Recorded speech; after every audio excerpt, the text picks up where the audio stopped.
የጅቡቲ በቀል ኢትዮጵያ 2.4 ቢሊዮን ብር ያወጣችበትን ወደብ ሸጠችው። ቀን ሲጥል ወዳጅ የምትለውም ይከዳሃል ይባላል። ኢትዮጵያ በአሁኑ ሰዓት በሀገር ውስጥ ሰላም የሌላት የእርስ በርስ ጦርነት የተፋፋመባት ሀገር ናት። የውስጧን ችግር የውስጧን አለመግባባት መፍታት ያልቻለች ሀገር ሆና በውጭው ዓለም ትታያለች።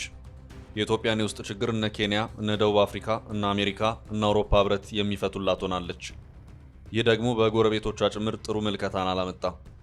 ኢትዮጵያውያን የራሳቸውን ችግርና አለመግባባት መፍታት የማይችሉ ተብለን በውጭ ሀገር ስማችን እስከ መጉደፍ ደርሷል። በዓለም አቀፍ ተቋማትና ሚዲያዎች ደግሞ ኢትዮጵያ ሰላም የሌላት ሀገር ተብላ ከተፈረጀች ዓመታትን አስቆጥራለች። በኢትዮጵያ ውስጥ ከቦታ ቦታ መንቀሳቀስ የማይቻል ነው የሚል መግለጫ ኤምባሲዎች፣ የውጭ ዲፕሎማቶች ሳይቀሩ በመግለጫ ጭምር ይናገራሉ። በቅርብ ጊዜ እንኳን የአሜሪካ ኤምባሲ ያወጣው መግለጫ ኢትዮጵያ ውስጥ ሰላም እንደሌለ ማሳያ ተደርጎ ተወስዷል። የአሜሪካ ኤምባሲ በመግለጫው ከአዲስ አበባ ርቃችሁ እንዳትወጡ፣ በጋራ መሰብሰብ፣ ብዙ ሕዝብ የተሰበሰበበት ቦታ ላይ አትገኙ የሚል ነበር። ይህ ሁሉ ስጋት የመጣው ኢትዮጵያ ሰላም በማጣቷ ምክንያት ነው። ሰላም ስታጣ በሀገር ላይ መጥፎ ዜና የሚያወጣው አካል ይበዛል። የእኛ ኢትዮጵያውያን አለመግባባትና የእርስ በርስ ጦርነት በሌሎች ሀገራት የምንናቅና የማንከበር አድርጎናል። ጎረቤቶቻችን ሳይቀሩ በእኛ ላይ ጨከኑ ይመስላል። ይህ ሁሉ የመጣው በዲፕሎማሲ ስህተትና በውስጥ ችግራችን እንደሆነ ግልጽ ነው። ብዙ ጊዜ የኢትዮጵያ ከፍተኛ ባለስልጣናት የሚናገሩት ንግግር ከጎረቤት ጋር ጸብን የሚፈጥር ነው። ዲፕሎማቲክ መሆን ጥሩ ነው ተብሎ አስተያየት ይሰጣል። ከጠላት ክፉ የጎረቤት ጠላት ይባላል። የጎረቤት ጠላት በቅርበት እኛን ስለሚያውቅ ለመጉዳትም አቅም ይኖረዋል።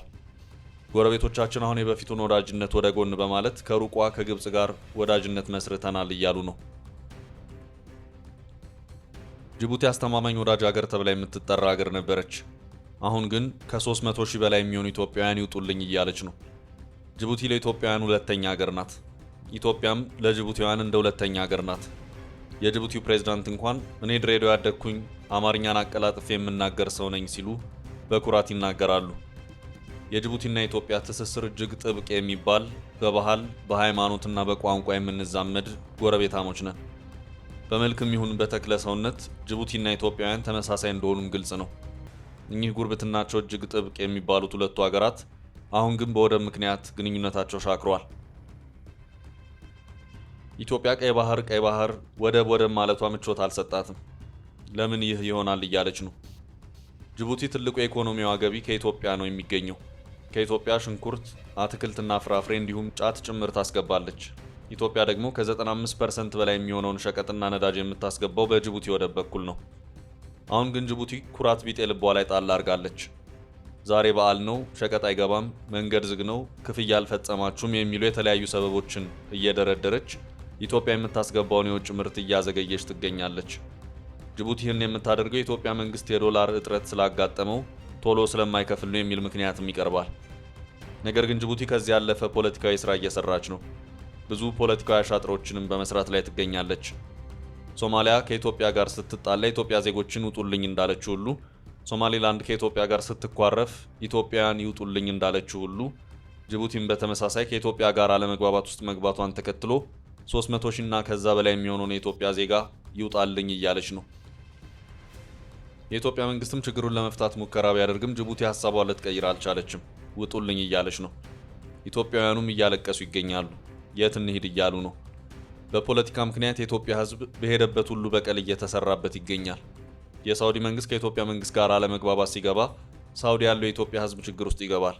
ሶማሊያ፣ ሶማሊላንድ፣ ጅቡቲ ያለው ዜጋም እንደዚሁ ተመሳሳይ ችግር እየተፈጠረበት ይገኛል። እቺ አስተማማኝ ወዳጅ የተባለችው ጅቡቲ አሁን ሀሳቧን ቀይራ ውሎና አዳሯ ከግብጽ ከኤርትራና ከሶማሊያ ጋር ሆናለች። የጠላት ተባባሪ ቡድን አባል ሆናለች።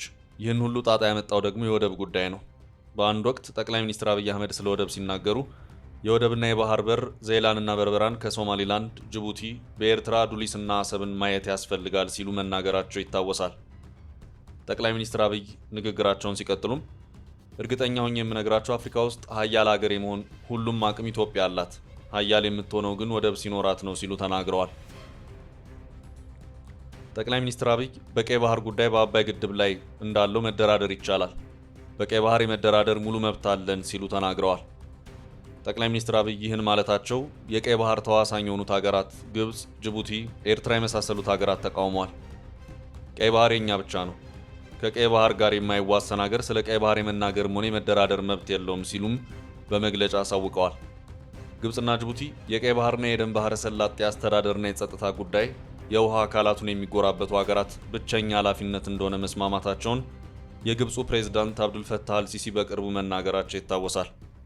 ግብጽና ጅቡቲ ይህን ያሉት የጅቡቲው ፕሬዝዳንት ወደ ግብጽ ካመሩ በኋላ ነው።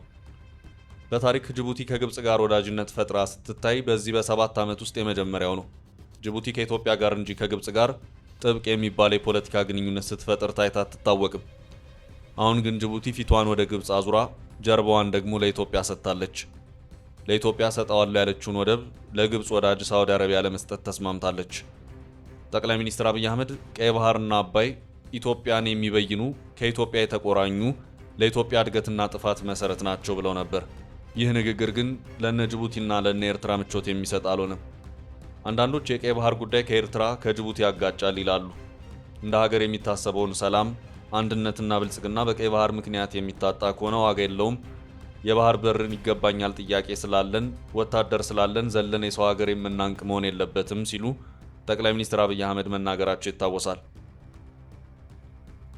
የሳውዲ አረቢያ መንግስት ንብረት የሆነው ግዙፉ የሳውዲ ፐብሊክ ፈንድ ተቋም ከሚያንቀሳቀሳቸው አንዱ የሆነው የቀይ ባህር መግቢያ ዓለም አቀፍ ኩባንያ ወይም ሬድ ሲ ጌትዌይ ኢንተርናሽናል ካምፓኒ የጅቡቲን ታጁራ ወደብ ለማልማትና ለመጠቀም የሚያስችል ፍቃድ አግኝቷል።